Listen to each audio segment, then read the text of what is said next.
Just to clarify some points, I think the members on this side have highlighted the key reasons to why we're doing this. The members on the other side raise issues about, therefore, now there'll be some form of unruly situation that people will be selling alcohol left, right, and center. If they look at the amendments made, sir, it does not alter anything under the Liquor Act. It does not alter the establishment of the Central Liquor Board and its functions.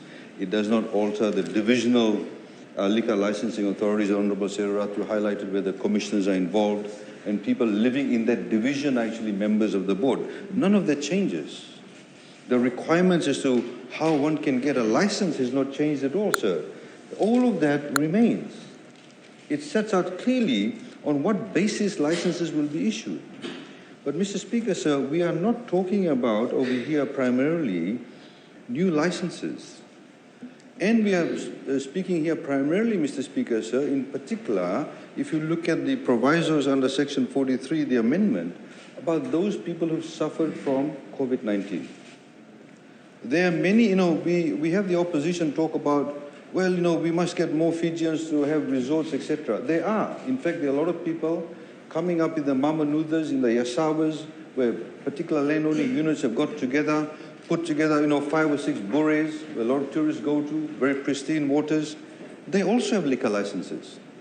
So every time when they want to apply for liquor license, they get a boat, probably costs $200-300. Somebody in Kandavu wants to maybe open up another $200-300 to come across to Suva or Lotoka, wherever it may be, and then apply on a yearly basis. We had amended the law. Honorable Gavoka has got it wrong. He said now it used to be on a yearly basis. The law as it is says 3 years. We are amending it from 3 to 5 years. But the focus of this actual amendment, Mr. Speaker, sir, is highlighted in Section 43 of this amendment bill. It says, notwithstanding subsection 2, any person may apply for the renewal of a license after the expiration of the term of license if the authority, is the liquor board, is satisfied that the person did not apply for the renewal of the license due to COVID-19 restrictions. Practical terms. I'm running 5 bures in the Yasawas. I had a liquor license in 2019. I then applied for renewal 2020. And then halfway through, because the borders closed down, I paid for 1 year, or assuming I paid for 2 years, or assuming I paid for 3 years, I'm shut down. So because I did not say, assuming I had a license for, say, 1 year, and I paid for the 1 year, but I've only used it for 6 months. In 2021, I did not apply because the borders are still shut down. Come 2022, when I come to the liquor board, I want to apply for renewal. They will say no, because the law says if you have not renewed on a yearly basis, you now have to make a fresh application. You have to go through the entire new application process, pay an additional fee. Sorry, you paid for 1 year and you used it only for 3 months, not our problem. That's what the law says.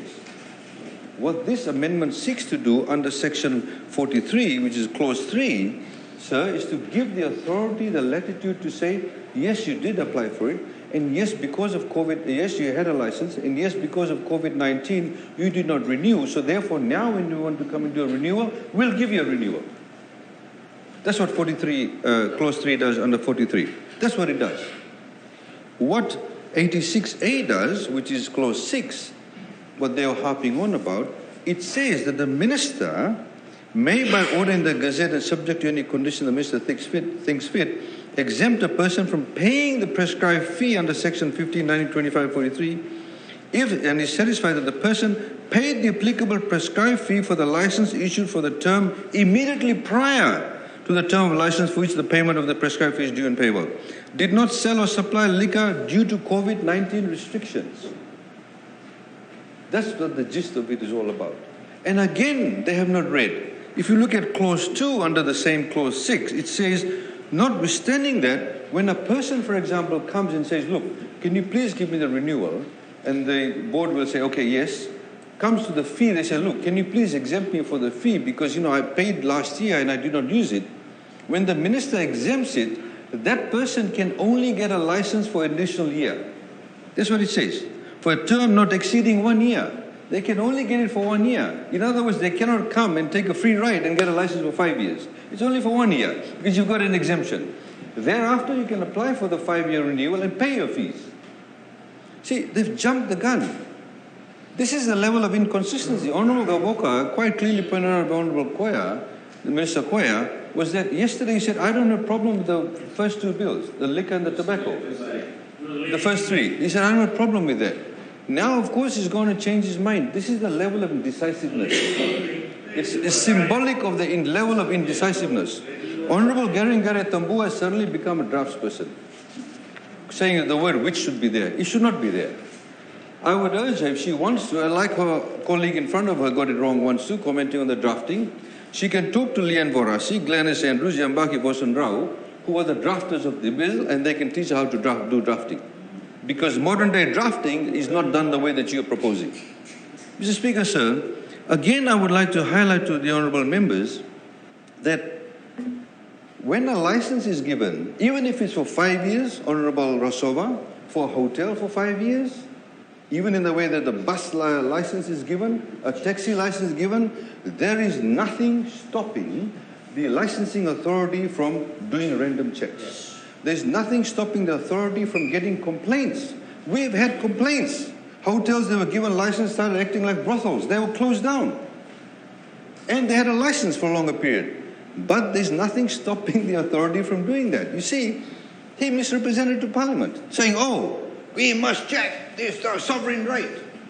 What is all that about? I mean, this is theatrics, really. Mr. Speaker, sir, the fact of the matter is that once a license is given, there's nothing stopping the authority from doing so. I would also urge the members to think about all the small businesses. Namatakula, around Namatakula, there's a lot of nice beaches there. What if the village, through a cooperative, wants to set up 5 bures and start getting tourists? It makes things easier for them, Mr. Speaker, sir. And think, it's not only about business, it's about the workers, the people who are employed in these hotels. If you have hotels, small operators, who can't get a liquor license because they simply cannot pay the fee, and because they have not operated for 2 years, but the bigger boys and girls can operate, guess where the business will go? This is not a carte blanche saying all Fijians will now drink alcohol day and night, predominantly for hotels. That's what we're trying to facilitate. And they've come here and brought in ethnicity and landowners and all of that. It's got nothing to do with that. Absolutely nothing. Mr. Speaker, sir, so I would urge all members to please support this particular bill. And I also saw here in the Hansard, Honorable Gavoka, when we brought the amendment for the hotel licenses to be moved to 5 years, from 3 to 5 years, he said, I support it. Now, he supported it. The Hansard is here. And he knows, being a hotelier, you cannot run a hotel without a liquor license. Mr. Speaker, sir, if you're going to say a hotel is going to be fully functional, if you're going to have a fully functional hotel, Mr. Speaker, sir, if you're going to have a fully functional hotel, Order. Mr. Speaker, sir, if you're going to have a fully functional hotel, as we all know, a hotel also has a bar. It has a tavern license. And the hotelier, as he would have done himself when he ran Mokembo and was a part of Fijian, they would have, as management, applied for those licenses. And it goes under the hotelier's name. But you cannot have a hotel in this modern day and age without a proper liquor license. So you cannot agree and say, let's get a hotel license for 5 years, but by the way, let's not get them to sell alcohol. Mr. Speaker, sir, essentially that's what they're saying. And what we are saying, Mr. Speaker, sir, is to make things easier. And the other last point I wanted to make, Mr. Speaker, sir, is that we need to be consistent in the way that we contribute to these discussions. We cannot pick and choose. And what we are doing, Mr. Speaker, sir, is that in this particular instance, the license already for 3 years, we extended for 5 years, but as we saw it, the gist of it was the exemption for those people who suffered because of COVID-19. Thank you, sir. I thank the Honourable Acting Prime Minister. Honourable members, the Parliament will now vote.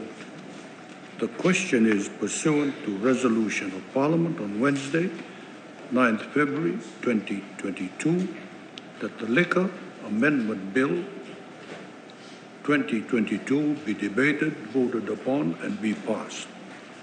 Does any member oppose the motion?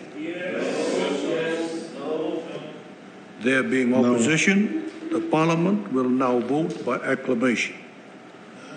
Those in favor say aye. Aye. Those against say nay. Nay. The ayes have it. The motion is passed. Secretary General. A bill for an act to amend the Liquor Act 2006, Bill number 1 of 2022, enacted by the Parliament of the Republic of Fiji.